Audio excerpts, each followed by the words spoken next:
삐아제 너무 길지 않으셨나요? 어렵죠. 사실 우리가 전 세계 삐아제 학파 또는 신삐아제 학파, 삐아제 이론 해가지고 있는 대단한 이론이에요. 그 이론을 단순히 1시간에 특히 수학 교육으로만 착 정리를 한 거죠. 여러분들 정말 대단하십니다. 네, 이해하시냐고 고생 많이 하셨는데요. 이번에는 브루너를 좀 잠깐 볼게요. 브루너 하면은 미리 이전에 들어봤죠? 뭘로 들어봤어요? 맞아요. 우리가 20세기 초에 있는 근대화 운동이 있었고, 이 20세기 초에 근대화 운동 이후에 제1차, 2차 세계대전이 있었고, 그 세계대전을 버텨서 이제 미소 냉전이 생기면서 미국에서 소련의 스푸튼 인공위성에 대한 겨냥으로 20세기 중반에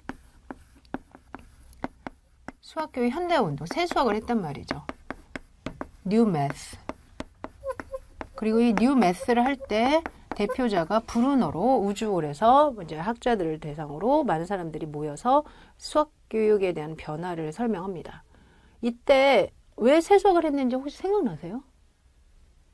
좀 전에 얘기했던 그 상황. 즉 소련에서 인공위성을 쐈고 거기에 대한 내용은 공산주의에 대한 내용이고 민주주의의 어떤 겨냥이 필요했고 그리고 특히 민주주의 입장에서 우리가 인공위성을 쏠 정도의 누구?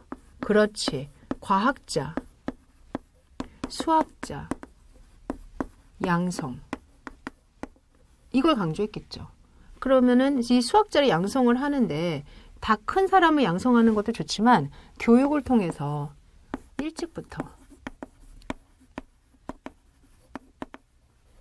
조기에 지도하자. 그러면 수학자를 양성하려는 게 목적이면 수학자들이 알고 있는 지식이 뭔가 이게 되게 중요했겠죠. 수학자들이 알고 있는 지식을 좀 한번 찾아봤어요. 그랬더니 무슨 대학에서 배우는 게 수학자들이 아는 거니까 집합이나 또는 또 대수나 그다음에 확률 통계 이런 거잖아요. 그랬을 때 이러한 내용을 어디로? 그렇죠. 초등으로 줄여 내려가서 배우는 내용은 별 차이가 없다. 이렇게 전제를 깔죠. 그 대신 학생들이 수학자보다 어리니까 당연히 이 아이들에게 뭘 달리할 수 있다? 그렇지.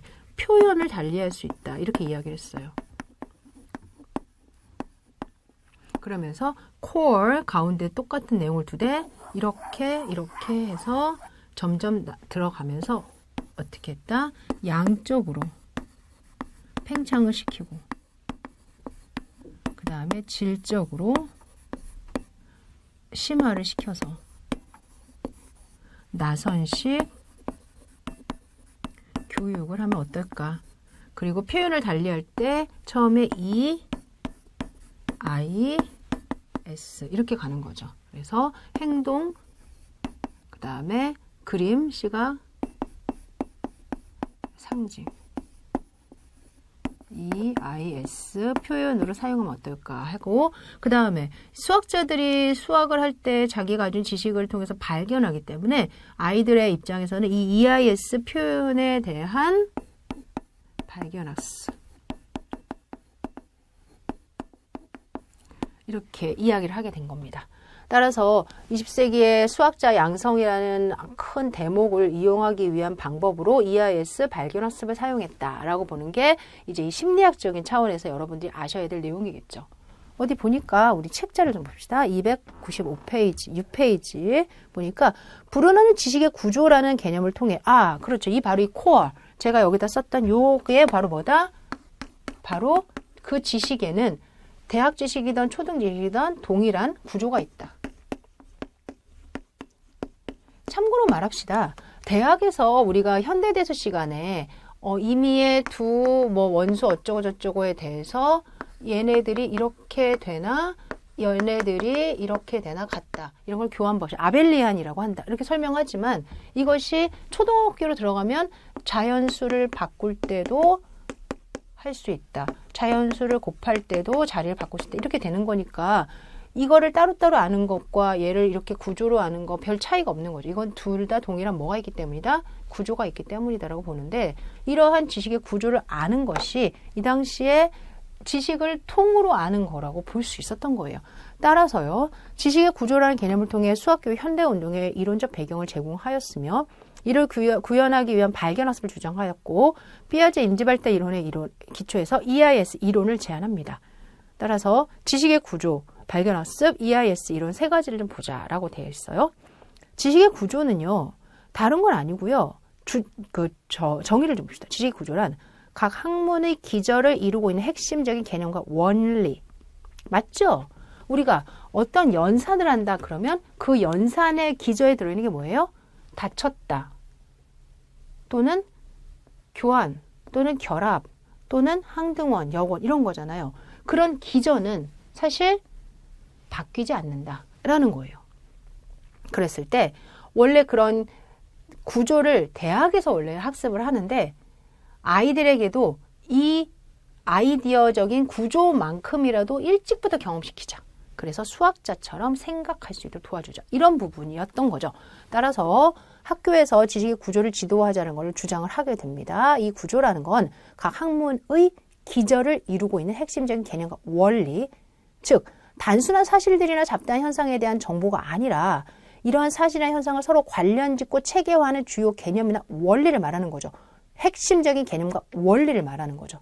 사실 여러분들, 내가 자연수 따로 알고 유리수 따로 알고 이렇게 따로따로 아는 것도 현명한 방법이지만 얘네들은 말이야 하고 통으로 안다고 생각해 보세요. 그러면 뭔가 이 큰 틀 안에서 나머지 작은 것들은 또 예시가 되니까 그 부담감이 줄지 않을까요? 지금 여기에 그런 말 합니다. 너희들이 지식의 구조를 제대로 알면, 첫째, 기본적인 사항을 이해하면, 구조를 바르게 이해하면 내용을 쉽게 파악할 수 있다. 하위의 내용들은 그 안에 예시안이 되니까 훨씬 파악이 쉽다. 둘째, 세세한 사항은 구조화된 패턴 안에 들어 있을 때 훨씬 기억이 오래 남는다. 세 번째, 기본적인 원리나 아이디어를 이해한다는 것, 구조를 이해한다는 것은 적절한 훈련의 전이를 가능하게 하는 가장 주된 방법이다. 예를 들어서 내가 교환 법칙을 잘 알고 있다면 이것이 여기에서 국한된 게 아니라 다른 쪽에도 교환 법칙이 있지 않을까 하면서 파생을 더 시킬 수 있는 힘이 생긴다는 거죠. 마지막으로 초등학교와 중등학교에서 가르치는 학습 자료가 그러한 기본적인 구조를 가지고 있는가라는 걸 끊임없이 재조사함으로써 어렸을 때부터 내가 배운 지식과 고등 지식, 앞으로 커서 배울 지식 사이에 간격이 확실히 줄여진다라는 거죠.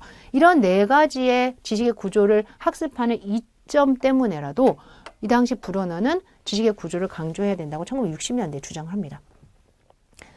이때 각각은 이해, 기억, 적용이라는 말로 들어가고요. 그리고 마지막에는 지식의 최전선에서 새로운 지식을 만들어내는 학자들이 하는 일이나 초등학교 3학년 학생이 하는 일은 결국은 모든 지적 활동은 근본적으로 동일하다라는 네 번째의 설명과 관계가 된다고 이제 그 이후에 설명이 들어있죠.